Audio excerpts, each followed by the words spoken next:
What's going on, everybody? It's EricRayweather back here, and in today's video I'm going to be teaching you how to play shutdown defensive coverage in Madden 19. I'm going to show you the best way to play coverage defense. Now, if this is your first time checking out one of my videos and you want to stay up to date on the best Madden 19 tips and gameplay all year long, consider hitting the subscribe button below and make sure to hit the bell icon so that you join the notification squad. So today we're going to talk about how to play coverage defense. Now, in my opinion, there's tons of different ways to play coverage defenses. There's a lot of great coverage defenses in the game. For me, I think across the board, when we're talking about beginners, intermediate players, and then even more advanced players, the overall best coverage shell to me is Tampa 2, and this is because it's the best coverage that really keeps everything in front of you and is hard to throw one-play touchdowns on if you set it up right. So here I'm going to come out in the dollar.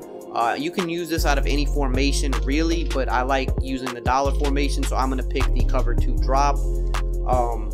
I think this is the better version because I only want to rush 3 guys when I'm playing coverage defense. I want 8 guys in coverage. So with this play here, first thing I'm going to do is I'm going to base a line, which is wire triangle, right on the left stick.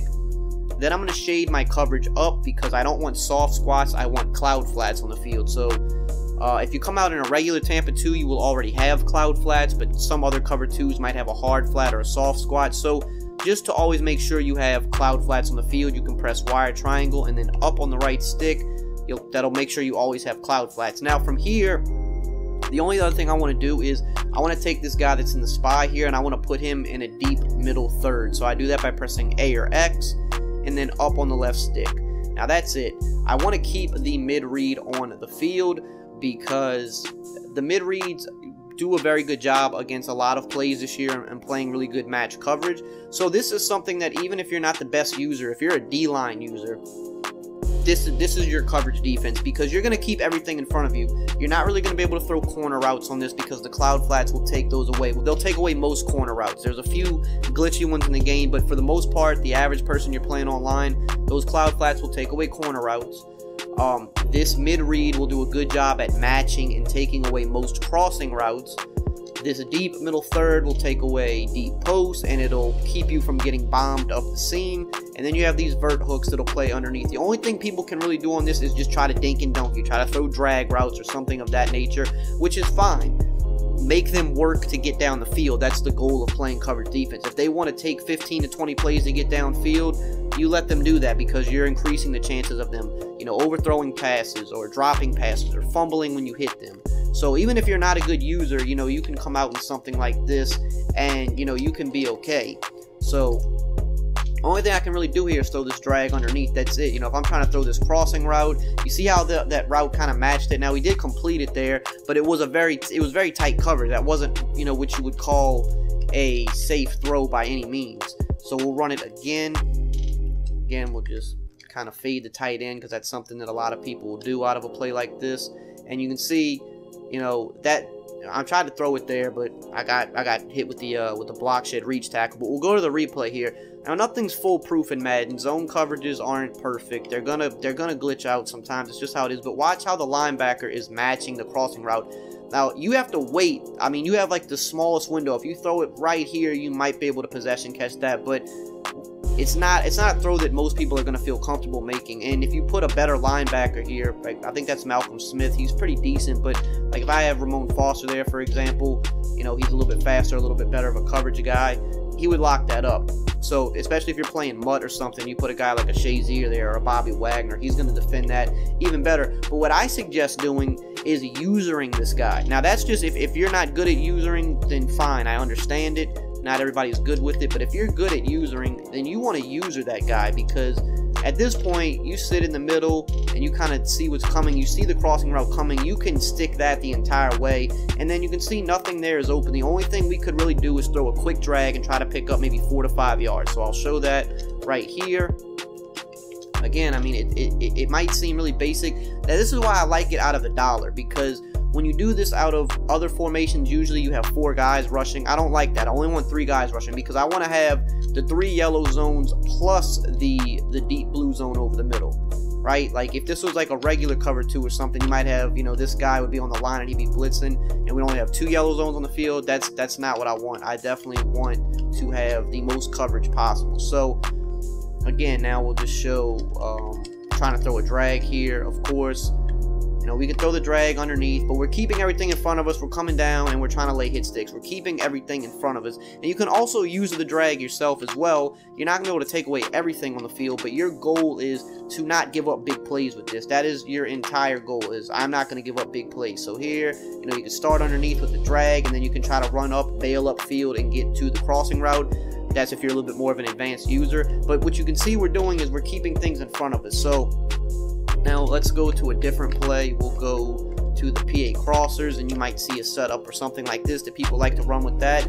And you're doing the same thing here. You're trying to stick the crossing route. You're going to make them take the drag. Make them take the drag. You can stay low, and then you can go deep and try to bail with the crossing route. And if they don't hit the drag right away, it's going to be covered. Like if they're looking at the crossing route first and you have it covered, so for example, like if you throw the drag right here, yes, the drag is wide open and it's gonna get, you know, 5 to 6 yards before we clamp down on it. But let's say we're looking at the crossing route and we're like, all right, he's using it, and now I'm looking to the drag. Now this cloud flat is gonna bite down on the drag. So the reason I'm saying this is the best way to play coverage defense, simply like I said a few times already, you want to keep everything in front of you. Now, you know, you can also switch it up. You can shade underneath, for example. Like we could shade underneath and then re-cloud flat the outside by pressing A or X and then down on the left stick once we get on our player. And what this does is it'll make these vert hooks right here play a little bit more aggressively deep. I mean, excuse me, a little bit more aggressively down shallow. And what that'll do is help defend the drags a little bit better. So you see here, if I try to go throw this drag here, I mean, he broke the tackle, but our cornerback was a little bit more shallow because we shaded underneath. So that's another way you can do this. You can, if you're not worried about the deep middle, you can leave the spy on the field. It's also another fine tactic, but just know that if you do that, you have to be a little bit more responsible for the deep middle yourself. So for example, right here, you know, do something like this. So now I have to worry about the crosser, and I have to worry about the deep middle. I gotta, you know, try to bait them into throwing the wrong route, make them think I'm going one way and then get them the other way. But what having the spy on the field at least does is it forces your opponent to not throw the quick drag, because if you try to throw the drag right here, that spy has a good chance to pick it off. He has to wait for the drag to clear the spy and then, you know, go pick up his 5 to 6 yards. But if you don't have the spy there, I mean, then it's kind of a situation where, you know, he can just throw that drag immediately. So, you know, crossing routes, they're very hard to defend this year. You know, another thing you can play around with this type of coverage, like on the opposite side of the trip. So you see here, I mean, this is a bunch set, but we have 3 receivers to the left. So something else you can do, you can take this cloud flat and you can put him in a outside quarter by pressing A or X and then left on the right stick. Now he's in an outside quarter. Now the crossing route will be better defended because of that. So then that means now you can just focus solely on trying to take away that drag route. So for instance here, if we try to go throw this crossing route, if we can get away from this block shed, you can see, I mean, there's just a lot of coverage over there to defend the crossing route because we put him in that outside quarter. So again, base line, we're going to go drop this guy over the middle. And then again, we'll go over here, put this guy in the outside quarter. That will better help take away the crossing route, and now all you have to do is worry about the drag. Now, the crossing route still might get open sometimes because crossing routes are just glitchy in this game. Sometimes they're just going to beat everything no matter what you do, but you're just trying to put yourself in the best chance, you know, the best situation to succeed. You see how he's just kind of, Sherman's just staying on the outside because we put him in that outside quarter, and then what we're doing is we're just sitting low and worrying about the drag. So cover 2 is very versatile, but the main key about the defense is you're keeping everything in front of you. Yes, even if you give up a 5 to 6 yard, you know, even maybe a 7-yard gain, you don't want to do that, of course, but you're making your opponent have to dink and dunk you down the field. Now, if you have someone that's like more of a runner and a passer and they're mixing it up, well, then this isn't going to be what you want to run every down. But in terms of passing downs, especially if you get them in a long yardage situation, a 3rd and 10, and maybe you're not comfortable blitzing, you run this, you're going to pretty much almost ensure that you get them in a 4th down, and then that's when,